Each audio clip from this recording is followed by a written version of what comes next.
स्वागत है आपका टेट मैथ विद कॉन्सेप्ट में।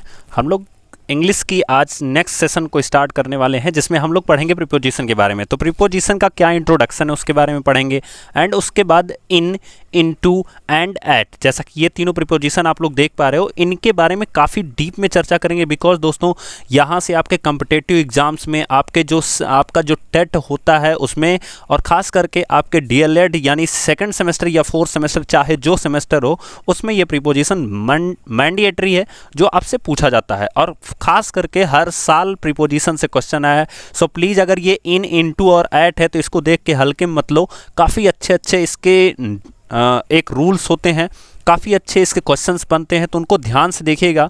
At the end of the video मैं आप लोगों को बहुत सारे क्वेश्चन प्रोवाइड कराऊंगा, कम से कम 10 क्वेश्चन, और उसको हम लोग एक साथ करेंगे और देखते हैं हम लोग क्या सीखें और कैसे भरेंगे। Because the most important thing is that कि जब हम लोग स्टार्ट करेंगे और पढ़ेंगे तो उसके साथ साथ हमें क्वेश्चन मैंडेटरी होता है। सो हम लोग स्टार्ट करते हैं देर ना करते हुए। प्रीपोजिशन क्या होता है? देखो इसके नाम में ही लिखा है प्री मतलब क्या होता है पहले। देखो घबराओ मत, अगर आपको इंग्लिश नहीं आती है तो भी कोई दिक्कत नहीं है। अगर आपको इंग्लिश में ज़्यादा चीज़ें नहीं समझ में, हर एक शब्द का अर्थ बताते चलूँगा। और पोजीशन मतलब होता है स्थिति। तो किसी को ऐसे शब्द जो किसी चीज़ की स्थिति को पहले ही दर्शा देते हों, ध्यान से समझना, ऐसे शब्द जो किसी भी चीज़ की, अब किसी भी चीज़ में मतलब क्या आएगा, एक नाउन आ सकता है, and second thing is that कि प्रोनाउन आ सकता है। तो किसी भी चीज़ की स्थिति को जो पहले ही दर्शा देते हों उन्हें प्रीपोजिशन कहते हैं। अब याद रखना, ये मेरी परिभाषा अपने माइंड में सेट करने के लिए, अभी मैं उसको प्रूव करके दिखाऊंगा। बट रेन एंड मार्टिन के अकॉर्डिंग यहाँ प्रीपोजिशन रहेगा दोस्तों, ये पर पोजिशन लिखा गया है, बट ये यहाँ पे ये वाला शब्द रहेगा, तो इसको आप लोग नोट करिएगा। तो इस तरह से करिएगा, a preposition is a word, मतलब प्रीपोजिशन एक शब्द होता है प्लेस्ड बिफोर अ ज्वाइन, और सॉरी यहाँ पे नाउन रहेगा, प्लेस्ड बिफोर नाउन और a pronoun to show in what relation the person और thing denotes by it stand in regard to something else. मतलब जो सेंटेंस में संबंध होता है, जैसा कि यहाँ पे नीचे लिखा गया है, जो शब्द किसी नाउन या प्रोनाउन का संबंध सेंटेंस के अन्य शब्दों से कराता है उसे प्रीपोजिशन कहते हैं। अभी देखते हैं हम एग्जाम्पल में। तो जैसा कि यहाँ पे लिखा गया, आप लोग देख पा रहे होगे, the book is on table. अब पहली चीज तो छांटना शुरू करो, ये क्या है? बुक हमारा नाउन है, ठीक है। द क्या है? आर्टिकल है। अभी इसके बारे में हम लोग पूरा सेशन पढ़ेंगे, but preposition is the most topic कि इसके 2-4 पार्ट्स आएंगे आप लोगों के पास, तो उसको ध्यान से देखिएगा। तो बुक हमारा क्या है? नाउन है। अब ये बुक कहाँ है, इसकी पोजीशन वाला शब्द कौन बता रहा है? तो ये ऑन जो है ना, ये पहले ही बता दे रहा है बुक जो है वो ऑन है, मतलब किसी चीज पर है। जैसे आप लोग बचपन से पढ़ते आए होंगे, the book is on the table. Simple सा प्रीपोजिशन होता है, उसको ध्यान से दिमाग से समझोगे, कभी भूलोगे ही नहीं, ठीक है। The book is on table. अब देखो द क्या हो गया? आर्टिकल हो गया। मैंने अपने शुरू के वीडियोज में ही भी समझाया था कि जो सेंटेंस बनता है दोस्तों, ये पार्ट्स ऑफ स्पीच से ही बनता है, और इसीलिए हमें पार्ट्स ऑफ स्पीच पढ़ना होता है। अब देखते हैं, आर्टिकल भी आपका पार्ट्स ऑफ स्पीच में आता है, नाउन भी पार्ट्स ऑफ स्पीच में आता है, जो कि बुक हमारा नाउन है। इज हेल्पिंग वर्ब है, जो कि वर्ब में आता है। मैंने आपको बताया था ऑक्सिलरी वर्ब के रूप में, मैंने जब वर्ब का सेशन पढ़ाया था। अगर आप लोग नहीं देखे हो तो नीचे डिस्क्रिप्शन बॉक्स में लिंक मिलेगी, जहाँ पे आपको मैथमेटिक की, आपके प्रारंभिक शिक्षा के नवीन प्रयास, आपके कर सकते हो शैक्षिक प्रबंधन एवं प्रशासन 4 सेमेस्टर वालों के लिए, 4 सेमेस्टर वालों की मैथमेटिक, एंड सारे वीडियोज आपको मिल जाएंगे वहां डिस्क्रिप्शन बॉक्स में, ठीक है। तो ऑन क्या होगा? ये हमारा प्रीपोजिशन है, जो कि ये बताता है कि बुक की पोजीशन कहाँ है। मैंने शुरू में ही बताया था कि ऐसे शब्द जो किसी चीज की पोजीशन को पहले ही बता देते हों। तो ऑन ऐसा शब्द है जो किताब की पोजीशन बता रहा है कि किताब कहाँ है, on the table. On the table का मतलब हो गया कि किताब कहाँ पे है, मेज के ऊपर है। समझ में आया? तो ऐसे शब्द जो किसी भी नाउन या प्रोनाउन की स्थिति को पहले ही बता देते हो उन्हें हम कहते हैं प्रीपोजिशन। क्लियर? और एक चीज और याद रखना कि ये शब्द ये शब्द मैक्सिमम कहाँ पे आते हैं? तो ये कहाँ पे आते हैं? तो प्लेस्ड बिफोर अ नाउन, मतलब याद रखना कि किसी भी नाउन के पहले भी प्लेस होते हैं। जैसे कि यहाँ पे देख पा रहे हो, ये जो टेबल है, टेबल क्या है? ये भी नाउन है, और इसके पहले क्या लिखा गया है? ये पोजीशन, ठीक है। उसके बाद दिया गया द कैट इज मतलब बिल्ली है कहाँ है, अंडर मतलब होता है नीचे, द टेबल मतलब मेज के नीचे है, तो ये अंडर बिल्ली की पोजीशन पहले ही बता रहा है। अंडर क्या बता रहा है, बिल्ली की पोजीशन पहले ही आपको डिफाइन कर रहा है, मतलब बिल्ली जो है वो अंडर द टेबल है, मतलब मेज के नीचे है। तो इस तरह से ये प्रीपोजिशन होते हैं। अब इनका यूज स्पेशली कहाँ कहाँ पे होता है हम उन चीज़ों को देखेंगे। तो उसके पहले हम देखते हैं कि प्रीपोजिशन कितने प्रकार का होता है। तो जैसा कि आप लोग देख पा रहे होगे लिखा गया है प्रीपोजिशन 4 प्रकार का होता है, तो जो आप देख पा रहे हो।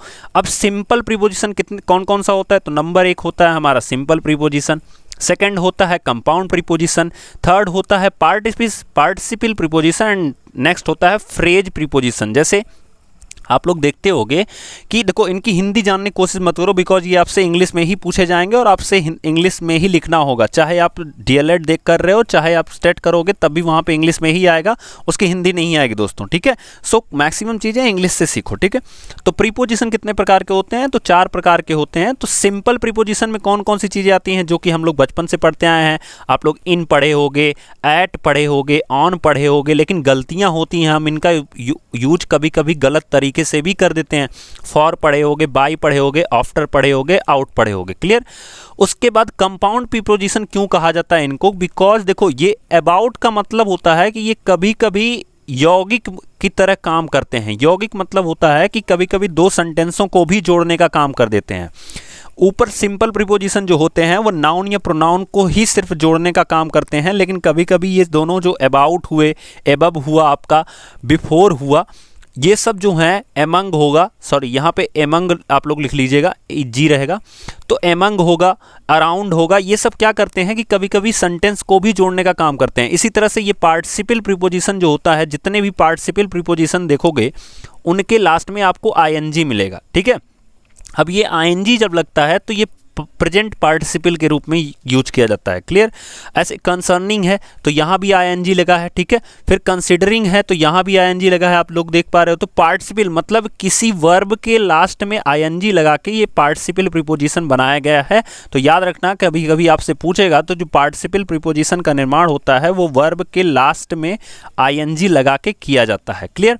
इसी तरह से नेक्स्ट फ्रेज प्रीपोजिशन है। इसमें क्या होता है कि आप देख रहे होगे कि शुरू में भी इसमें प्रीपोजिशन मिलता है, लास्ट में प्रीपोजिशन मिलता है, और बीच में या एक नाउन मिलेगा, या हो सकता है एक वर्ड मिले, या हो सकता है कोई और चीज़ें मिले।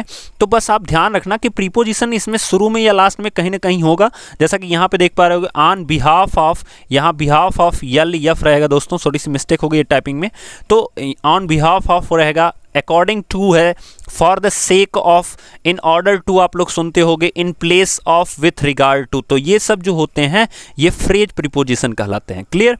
तो उसके बाद हम लोग देखते हैं कि जो हमने ऊपर पढ़ा था इन, इनटू, एट का प्रयोग, उसको हम लोग देखते हैं। तो दिया गया है use of some important preposition. आज हम लोग केवल इन, इनटू और एट का प्रयोग पढ़ेंगे। तो पहले हम लोग देखते हैं इन का जो प्रयोग है वो कहाँ पे किया जाता है। जब कोई वस्तु स्थिरता प्रदर्शित करती हो तो उसे हम क्या कहते हैं, इन का प्रयोग करते हैं। जैसे he is sitting in room, मतलब वह कहाँ बैठ रहा है या कहाँ बैठा है, तो कहाँ पे बैठा है, रूम में, यानी कमरे में बैठा है। जब वो बैठा है, देखो स्थिरता होनी चाहिए। एंड मैं आपको एक चीज़ और क्लियर कर दूं कि जब कोई प्राकृतिक चीज़ जो है ना वो ऑलरेडी या कह सकते हो स्थिर है, तो उसमें इनका हम यूज करते हैं, ठीक है।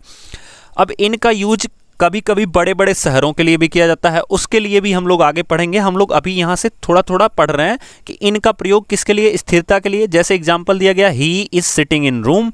इनटू का प्रयोग किसके लिए करते हैं, तो जब गति की चीज़ें हमें दिखती हों तो वहाँ पे हम किसका यूज करते हैं, इनटू का प्रयोग करते हैं। जैसे the fox fell into the well, मतलब जो लोमड़ी है वो कहाँ गिर गई, तो वो कुएं में गिर गई। इस तरह से इसका एग्जाम्पल है इनटू द वेल। अब देखो कहाँ पे यहाँ पे गति आ रही है, तो जब लोमड़ी गिर रही होगी कुएं में तो वहाँ पे मोशन होगा, इसलिए क्या यूज किया गया, इनटू। अब यहीं पे गलती होती है। अब आपसे क्या करेगा, द फॉक्स फेल लिख करके डॉट डॉट वेल लिख दिया तो बच्चे समझेंगे कि कुएं में गिर रही है। में आता है तो इन लगा के चले जाते हैं। तो ऐसी गलतियां आपको नहीं करनी है। जब भी कोई चीज़ रनिंग वे में हो, यानी कह सकते हो गति में हो, तो उसमें हम क्या यूज करेंगे, इनटू का यूज करेंगे, क्लियर। इसी तरह से द वाटर वाज चेंज्ड, मतलब जो पानी है वो किस में बदल रहा है, आइस यानी बर्फ में। तो ये गतिशील प्रक्रिया है। जब पानी बर्फ में बदलेगा या बर्फ पानी में बदलेगा, याद रखना, जरूरी ज़रूरी नहीं है कि पानी बर्फ़ में बदले और बर्फ़ पानी में बदले तो हम इन लगा देंगे, नहीं। जब कोई भी गतिशील प्रक्रिया आपके सामने चल रही होगी दोस्तों, तो आप हमेशा इनटू का यूज करोगे। बट उसका जो नोट है उसको मैं आपको समझा दे रहा हूं। यहां ध्यान से देख पा रहे होगे, लिखा गया है नोट। नोट में क्या लिखा गया है? Into is not used with inter. Inter मतलब होता है कि जब कोई कमरे में प्रवेश कर रहा होता है, मतलब क्या कि अपने मन से जब आप जा रहे हो। जैसे देखो यहां पे लिखा गया द फॉक्स फेल, ध्यान से समझना। द फॉक्स फेल मतलब गिरी, मतलब वो कूदी नहीं, या कह सकते हो कि एक फोर्स नहीं किया जा रहा है। मतलब सिंपल सी भाषा में आप समझो कि कभी कभी आपके सेंटेंस में अगर लिख दिया कि ही इंटर्ड इनटू द रूम, जैसा कि यहां पे लिखा गया एग्जांपल में, आप देख पा रहे होगे, ठीक है। तो जब इस तरह से लिखा गया है तो उसमें हम क्या करेंगे कि इंटर्ड पहले से ही दे दिया, मतलब वो घुस रहा है। ये इंटर्ड जो है वो ऑलरेडी इनटू का काम कर रहा है। सो वहां से हमें इनटू को क्या कर देना होगा? रिमूव कर देना होगा। इसलिए याद रखना, इनटू जो है वो रनिंग वे की प्रोसेस है, लेकिन इंटर के साथ कभी नहीं लगता है। इसको याद रखिएगा, मोस्ट इंपॉर्टेंट चीज। और ऐसे ही क्वेश्चन आपके एग्जाम में पूछता है कि लिख के दे देगा कि यहाँ पे कौन सा प्रीपोजिशन सुटेबल होगा, तो नन ऑफ दीज वहां पे लगा दीजिएगा। जब भी इंटर्ड आएगा आप कोई भी ना ही इन लगाओगे ना ही इनटू लगाओगे। क्लियर? उसके बाद हम लोग देखते हैं, अब बात आती है कि इन और एट अगर दोनों एक साथ यूज करना है तो हम कैसे यूज कर सकते हैं। बहुत इंपॉर्टेंट सेशन मैं बता रहा हूं दोस्तों, यहां से बहुत इंपॉर्टेंट चीजें आपको मिलेंगी, बस ध्यान से समझो। बड़े नगरों के लिए इन, ध्यान से समझना, बड़े नगरों के लिए इन, और उन नगरों में जो जगह होंगी, जैसे मान लो आप किसी शहर में रहते हो, तो अगर आप किसी शहर में रहते हो, ठीक है, उसके रिस्पेक्ट में किसी मोहल्ले में रहते होगे, तो जब हम शहर की बात करेंगे तो इन लगाएंगे, जब आपके मोहल्ले की बात करेंगे तो एट लगाएंगे। तो हमने लिखा है ना, छोटे नगरों या स्थानों, मतलब छोटे नगरों या छोटे स्थानों के लिए हम क्या लगाएंगे? एट लगाएंगे। नाउ क्वेश्चन इज दैट कि सर अगर हमें इंडिया के लिए यूज करना हो तो हम क्या लगाएंगे? अगर हमें कहना हो कि मैं भारत में रहता हूं तो हम क्या लगाएंगे? तो हम इन लगाएंगे, क्योंकि मैंने डायरेक्ट बोला हम भारत में रहते हैं, और भारत क्या है? एक बड़े स्थान है, एक बड़ा जगह है, इसलिए हम इन लगाएंगे। जैसा एग्जाम्पल दिया गया है, ही स्टडीड मतलब वह पढ़ाई करता था, कहाँ पे? In England. इंग्लैंड अगर आ रहा है तब भी इन लगाएंगे, कोलकाता आ रहा है तब भी इन लगाएंगे, मुंबई आ रहा है तब भी इन लगाएंगे, वाराणसी आ रहा है तब भी इन लगाएंगे। लेकिन अब देखो, वाराणसी में एक जगह है सारनाथ, अगर वो एक ही सेंटेंस में वाराणसी और सारनाथ दोनों साथ आ रहे हैं, जैसा कि नीचे आया है, ध्यान से देखना, ही स्टडीड एट दारागंज। अब ये दारागंज जो है वो कहाँ पे स्थित है? इलाहाबाद में स्थित है। तो जब एक ही सेंटेंस में दोनों जगह आ रही है तो आपको दिख रहा होगा कि इलाहाबाद के रिस्पेक्ट में जो दारागंज है वो छोटी जगह है। तो जब छोटी जगह है तो इसके पहले हम कौन सा प्रीपोजिशन लगाए हैं? हमने एट लगाया है। और इलाहाबाद के पहले कौन सा प्रीपोजिशन लगाया? हमने इन लगाया है। तो इस चीज को याद रखिएगा, एक ही सेंटेंस में दो कंपैरेटिव पोजीशन यानी जगह अगर आपके सामने आ रही है तो उन्हें हमें ध्यान रखना है कि छोटे स्थानों की जगह एट और बड़े स्थानों की जगह क्या लगाना है? इन लगाना है। हम लोग अभी क्वेश्चन आंसर करेंगे दोस्तों, पूरा क्लियर हो जाएगा। क्लियर? नेक्स्ट देखते हैं, एक और इंपॉर्टेंट एग्जांपल दिया गया है, यहां पे लिखा गया ही थ्रू। क्या लिखा गया है? He threw the ball into the well, मतलब उसने क्या किया कि बॉल को कहां पे फेंक दिया? कुएं में फेंक दिया। अब क्या होगा कि जब वो, देखो यहां पे फेल नहीं है, मतलब वो बॉल गिरी नहीं है, वो क्या की गई है? फेंकी गई है। तो जब फेंकी गई है तो हम इनटू नहीं लगाएंगे, वहां पे हम क्या लगाएंगे?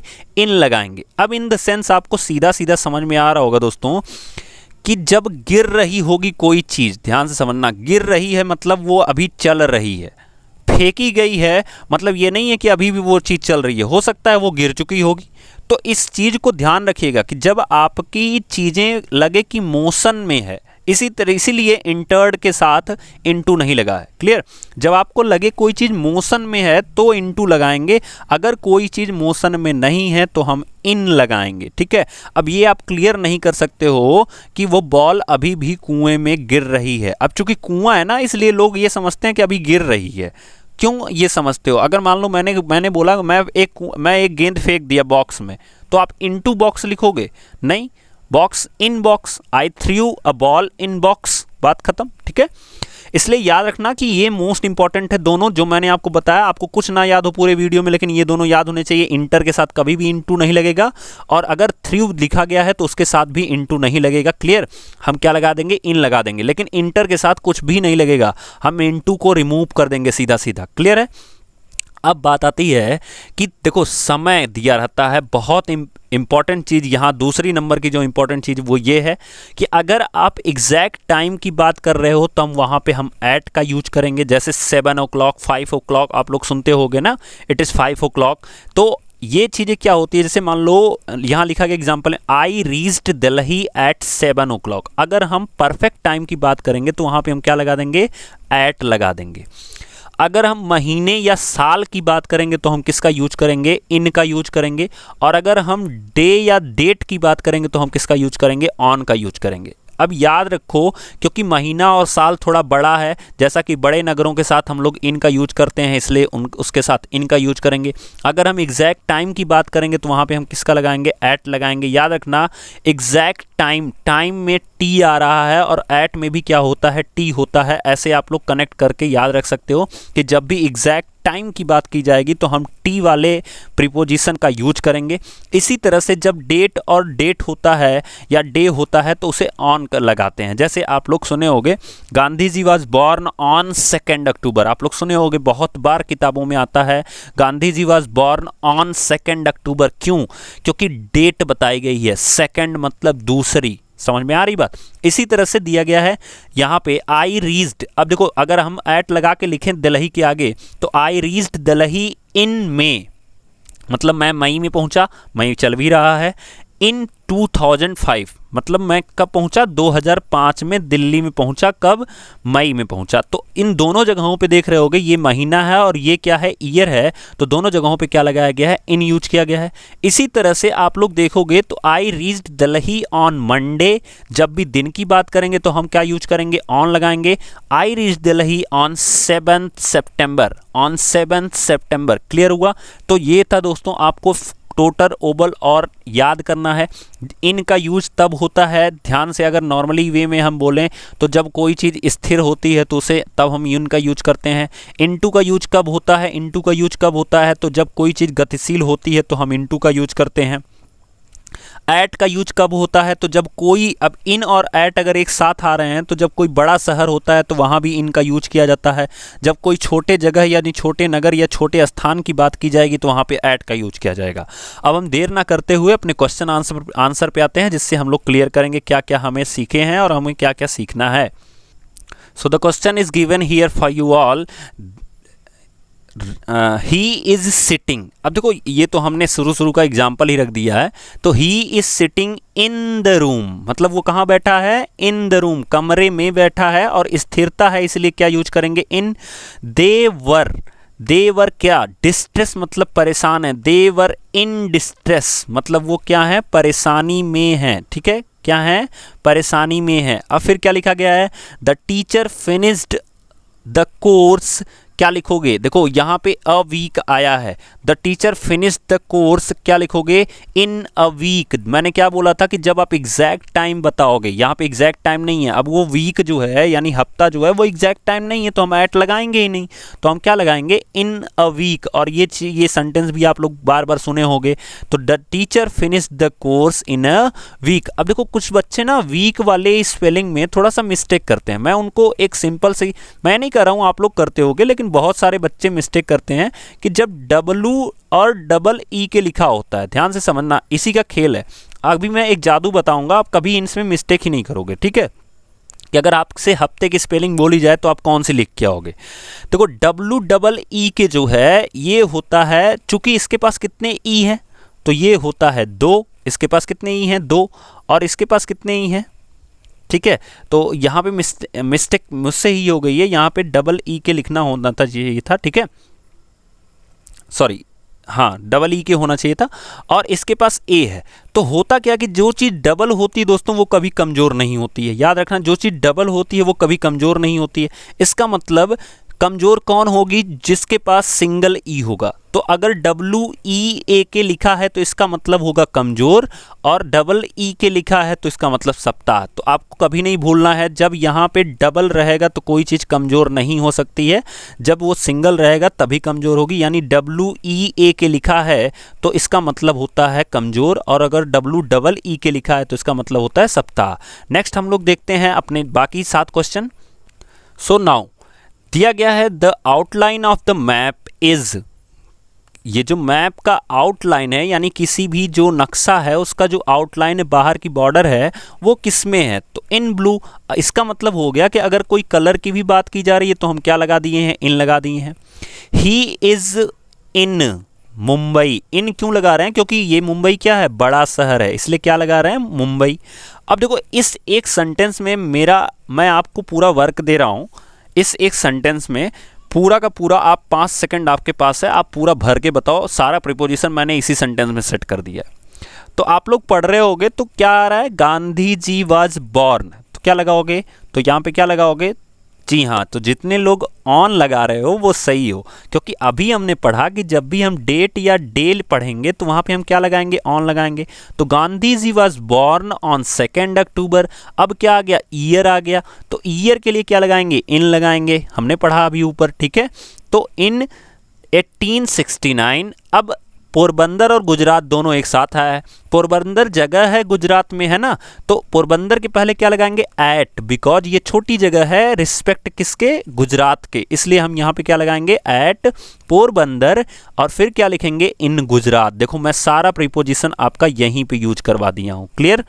तो आपको याद रखना है टाइम से रिलेटेड कि जब भी ईयर और मंथ होगा तो इन लगाएंगे, एग्जैक्ट टाइम बताएगा तो एट लगाएंगे, और अगर डे और डेट बताएगा तो क्या लगाएंगे? ऑन लगाएंगे। तो Gandhi ji was born on 2 October in 1869 at Porbandar in Gujarat. Clear?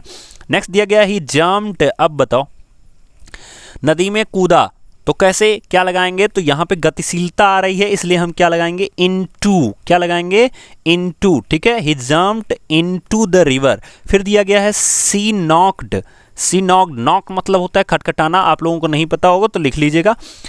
C knocked door, तो वो दरवाजे पर खटखटा रही है। देखो यहाँ पे पर आता है ना तो बहुत सारे बच्चे ऑन लगाते हैं। याद रखना ऑन तब लगता है दोस्तों जब कोई भी चीज किसी चीज के ऊपर होती है। जैसे अभी ऊपर हमने पढ़ा था सबसे पहला एग्जाम्पल कि the book is on the table, मतलब जो किताब होगी वो क्या होगी? किताब जो होगी वो इस टेबल के ऊपर होगी। तो दरवाजे पर कोई ऊपर खड़ा होकर नहीं खटखटाता है। तो याद रखना कि एट द टेबल, जब कोई भी चीज फ्रंट पे होती है, जैसे कोई भी इंसान कोई काम को फ्रंट पे कर रहा है लेकिन वहां से सेंस निकल रहा है पर का, तो वहां पे हम एट लगाते हैं, ठीक है। तो जो भी कोई दरवाजा खटखटाएगा वो दरवाजे के सामने रहेगा, इसलिए हम क्या लगाएंगे? शी नॉक्ड एट डोर, ठीक है। आई एम, इसको आप लोग करिएगा, आप लोगों का ये वर्क है। फिर ही मेट मी, देखो यहाँ राजीव चौक जो है वो छोटी जगह है, दिल्ली में एक मेट्रो स्टेशन है, मैं आपको बता रहा हूँ। तो आपको यूज करना है यहाँ पे कौन सा प्रीपोजिशन, और दिल्ली के पहले तो आप लोग सीख ही गई होगे क्योंकि यहाँ पे क्या दिया गया है? दिल्ली, और ये दिल्ली क्या है? बड़ा शहर है। सो आप लोग क्या लगाओगे? इन लगाओगे। सो दोस्तों ये था हमारा सेशन। अगर आपको पसंद आया तो प्लीज़ जरूर से जरूर वीडियो को शेयर कीजिए, लाइक कीजिए एंड सब्सक्राइब कीजिए। तब तक के लिए थैंक यू। हम लोग मिलेंगे नेक्स्ट वीडियो में। Thank you so much.